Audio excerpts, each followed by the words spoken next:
So hello everyone, this is Abhishek Mishra और आज के इस वीडियो में हम लोग एसओएफ के ISSO यानी international social science olympiad examination के बारे में डिटेल में डिस्कशन करने वाले हैं। तो इस वीडियो में हम लोग A to Z सारी चीज़ों के बारे में डिस्कशन करेंगे। एसओएफ का ISSO एग्जामिनेशन होता क्या है, इसका एग्जाम पैटर्न कैसा है, सिलेबस में कौन सी चीज़ें इंक्लूडेड हैं, एलिजिबिलिटी क्राइटेरिया क्या है, एग्जाम आप किस मोड में दे सकते हो, एग्जामिनेशन फीस, एग्जामिनेशन डेट, हर एक चीज़ के बारे में हम लोग डिटेल में डिस्कशन करेंगे। मोस्ट इंपॉर्टेंटली इसकी स्ट्रैटेजी क्या होनी चाहिए, इंपॉर्टेंट बुक्स क्या है, किन चीज़ों को आपको फॉलो करना चाहिए, ईच एंड एवरी सेक्शन को हम लोग डिटेल में समझने वाले हैं। हिस्ट्री, ज्योग्राफी, पॉलिटिकल साइंस, किन स्टूडेंट को ये एग्जामिनेशन देना चाहिए, इन सभी चीज़ों के बारे में इस वीडियो में हम लोग डिटेल में डिस्कशन करने वाले हैं। साल के शुरुआत से ही आपको अच्छे तरीके से स्ट्रैटेजी समझ में आ जाएगी, अच्छे तरीके से आप अपनी तैयारी कर सकते हो। तो एक एक करके सभी चीज़ों के बारे में डिस्कशन करना शुरू करते हैं। तो सबसे पहले बात करते हैं कि आखिर किन स्टूडेंट को ये एग्जामिनेशन देना चाहिए। एसओएफ का ISSO एग्जामिनेशन यानी सोशल साइंस ओलंपियाड एग्जामिनेशन, अगर पर्टिकुलरली आप सोशल साइंस में इंटरेस्टेड हो, हिस्ट्री, ज्योग्राफी, पॉलिटिकल साइंस, या फिर आप अगर जनरल नॉलेज में भी इंटरेस्ट रखते हो, या फिर वो स्टूडेंट जो जनरल नॉलेज ओलंपियाड एग्जामिनेशन में भी इंटरेस्टेड हैं, उनको ये एग्जामिनेशन ज़रूर देना चाहिए, बिल्कुल भी मिस नहीं करना चाहिए। कई सारे स्टूडेंट ऐसे होते हैं जिनको साइंस या मैथमेटिक्स में थोड़ी बहुत दिक्कत आती है लेकिन सोशल साइंस में अच्छा परफॉर्म कर सकते हैं, तो इस एग्जामिनेशन को उनको ज़रूर से अपीयर करना चाहिए।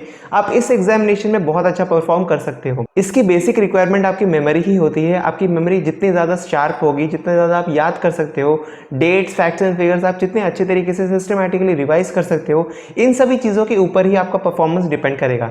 इन सभी चीज़ों को ध्यान में रखते हुए होपफुली आपको समझ में आ गया होगा कि आपको एसओएफ के इस एग्जामिनेशन में अपीयर करना चाहिए कि नहीं करना चाहिए। सेकंड इंपॉर्टेंट बात आती है इस एग्जामिनेशन की एलिजिबिलिटी क्राइटेरिया।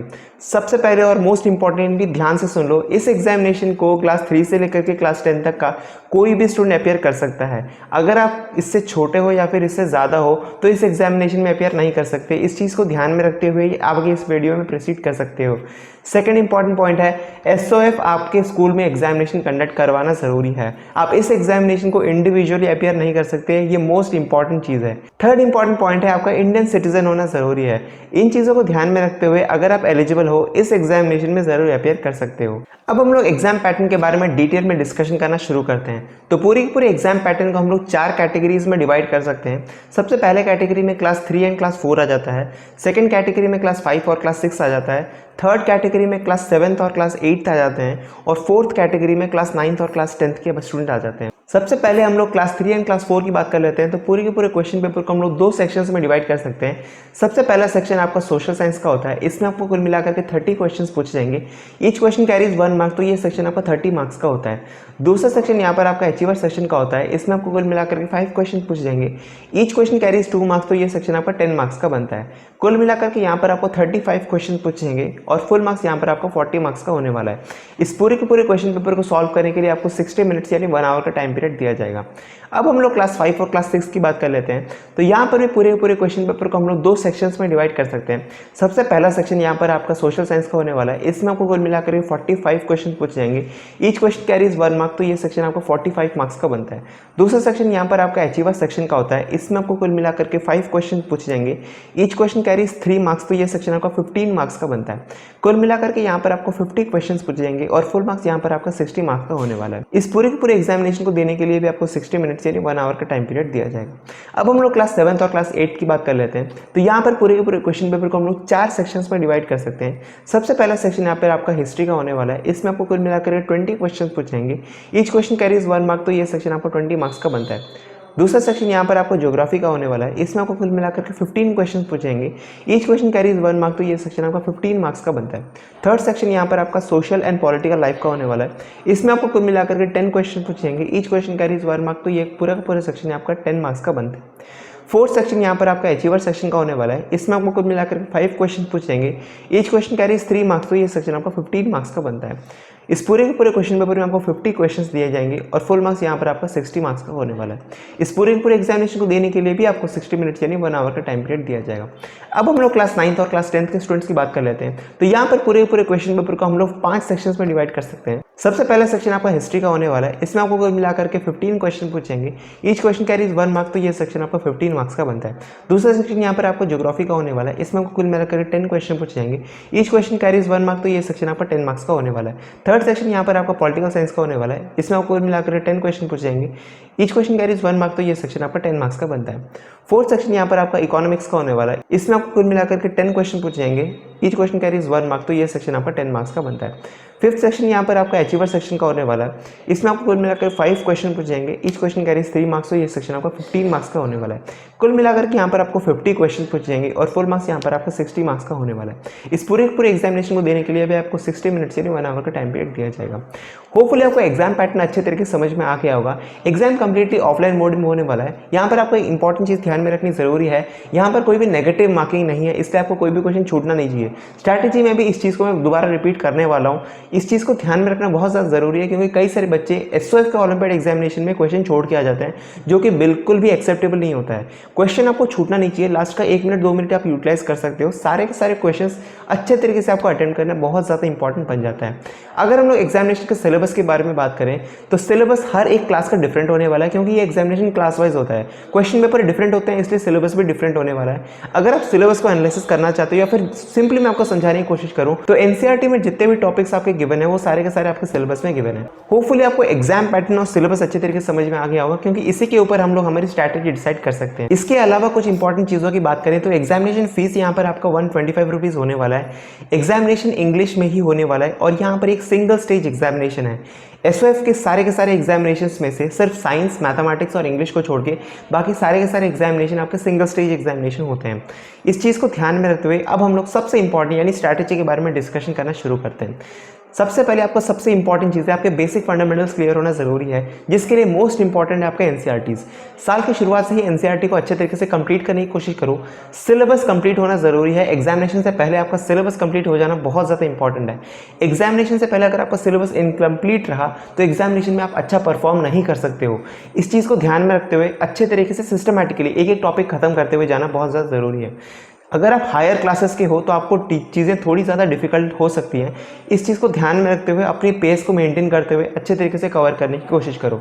अगर आप क्लास 9th के हो, 10th के हो या फिर क्लास 8th के भी स्टूडेंट्स हो जाते हैं, उनके लिए भी सिलेबस को टाइमली कंप्लीट कर पाना काफ़ी ज़्यादा डिफिकल्ट हो जाता है। इसलिए सिस्टमैटिकली एनसीईआरटी को सबसे पहले खत्म करना बहुत ज़्यादा ज़रूरी है। सेकंड इंपॉर्टेंट बुक है आपका एनटीजी का वर्कबुक। वहाँ पर आपको अच्छे तरीके से क्वेश्चंस देखने को मिल जाएंगे। एमसीक्यू प्रैक्टिस आप अच्छे तरीके से कर सकते हो। हालांकि एमसीक्यू की प्रैक्टिस के लिए एनसीईआरटी को भी कवर अप करना बहुत ज़्यादा ज़रूरी हो जाता है, इसलिए साइमल्टेनियसली दोनों को लेना बहुत ज़्यादा ज़रूरी होता है। एक चैप्टर आपने अच्छे तरीके से एनसीईआरटी से कंप्लीट कर लिया, उसके बाद आप एमटीजी पर मूव ऑन कर सकते हो। आपको चैप्टर्स को किस तरीके से कंप्लीट करना है, किस तरीके से कवर करना है, ये भी जानना बहुत ज़्यादा ज़रूरी होता है। हिस्ट्री, ज्योग्राफी, पॉलिटिकल साइंस और इकोनॉमिक्स ये सारे के सारे थ्योरेटिकल टॉपिक्स होते हैं, इसलिए नोट्स बनाना बहुत ज़्यादा ज़रूरी है। साल की शुरुआत से ही अच्छे तरीके से अपने नोट्स बनाओ। सिस्टमैटिकली बुलेट पॉइंट्स में सारी चीज़ों को नोट डाउन करो। इंपॉर्टेंट डेट्स हैं, किस तरीके से आप ब्रैकेट बना सकते हो, डिफरेंट पेन का इस्तेमाल कर सकते हो। जिस तरीके से जितना ब्यूटीफुली आप अपने हैंड रिटन नोट्स बनाओगे, सेल्फ मेड नोट्स बहुत ज़्यादा ज़रूरी है, क्योंकि बहुत सारे बच्चे पीडीएफ पे चले जाते हैं, कोचिंग सेंटर्स के कलेक्शन करना शुरू कर लेते हैं। नोट्स अपने हाथों से अगर आप लिखते हो बहुत ज़्यादा बेनिफिट आपको देखने को मिलेगा। इस चीज़ को ध्यान में रखते हुए सिस्टमैटिकली नोट्स बनाना शुरू करो, स्पेशली हिस्ट्री के, क्योंकि आप देख सकते हो एग्जामिनेशन पैटर्न में भी हिस्ट्री के काफ़ी ज़्यादा क्वेश्चन पूछे जाते हैं। इसलिए हिस्ट्री के अच्छे तरीके से रिवाइज करने के लिए डेट्स, इंपॉर्टेंट पॉइंट्स या फिर आप जिस तरीके से प्रिपरेशन करते हो सिस्टमैटिक पॉइंट्स आपको लिखना ज़रूरी है, क्योंकि लास्ट के 1-2 दिन में भी वो आपके नोट्स ही होंगे जो आपको काम में आने वाले हैं। इसीलिए सिस्टमैटिकली प्रिपरेशन करना ज़रूरी है। अगर हम ज्योग्राफी की बात करें, ज्योग्राफी में मोस्ट इंपॉर्टेंट जो बहुत ज़्यादा क्वेश्चन पूछे जाते हैं वो होते हैं मैप्स के क्वेश्चन। मैप्स किस तरीके से तैयारी कर सकते हो, 2 तरीके होते हैं। सबसे पहला और सबसे इंपॉर्टेंट होता है आपके अपने खुद के एनसीईआरटी में जितने भी मैप्स हैं उन सभी चीज़ों को अच्छे तरीके से कवर करो, चाहे वो हिस्ट्री के हो या फिर आपके ज्योग्राफी के हो। स्पेशली ज्योग्राफी की अच्छे तरीके से प्रैक्टिस करो।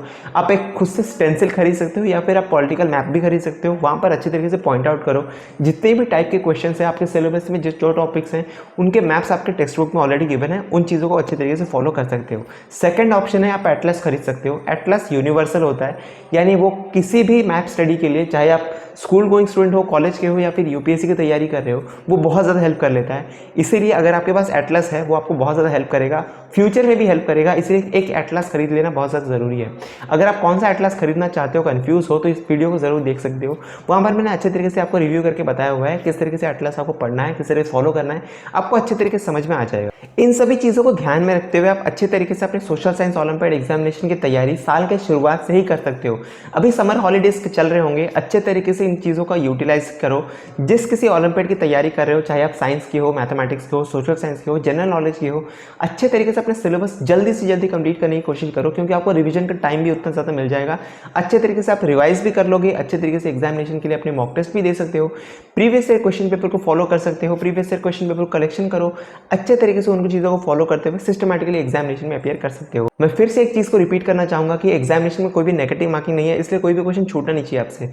हर तरीके से अपनी प्रिपरेशन रखो, एग्जामिनेशन में कोई भी क्वेश्चन आपसे छूटना नहीं चाहिए। लास्ट का 1 मिनट यूटिलाइज करना, जो भी क्वेश्चन आपसे छूट गया हो कोई ना कोई गेस लगा के ज़रूर आना। अगर आपको एलिमिनेशन मेथड पता है तो अच्छी बात है, एलिमिनेशन नहीं पता है तो रैंडम गेस करके ज़रूर आ सकते हो। उस तरीके से आप अच्छे तरीके से एग्जामिनेशन में अपीयर कर सकते हो, आपके करेक्ट होने के चांसेस बढ़ जाते हैं। होपफुली आपको ये वीडियो पसंद आया होगा, इन्फॉर्मेटिव लगा होगा। अगर आपको ये वीडियो पसंद आया तो वीडियो को लाइक जरूर करना, शेयर करो अपने दोस्तों के साथ जो सोशल एग्जामिनेशन की तैयारी कर रहे हैं या फिर जनरल नॉलेज ओलंपियाड एग्जामिनेशन की तैयारी कर रहे हैं। सिस्टमैटिकली उनको भी काफ़ी ज़्यादा हेल्प मिल जाएगी। आने वाले वीडियोज़ में हम लोग दूसरे ओलंपियाड एग्जामिनेशन, दूसरे एग्जामिनेशन के बारे में हम डिटेल में डिस्कशन करने वाले हैं। तब तक नहीं चलते हैं। Have a good day and bye.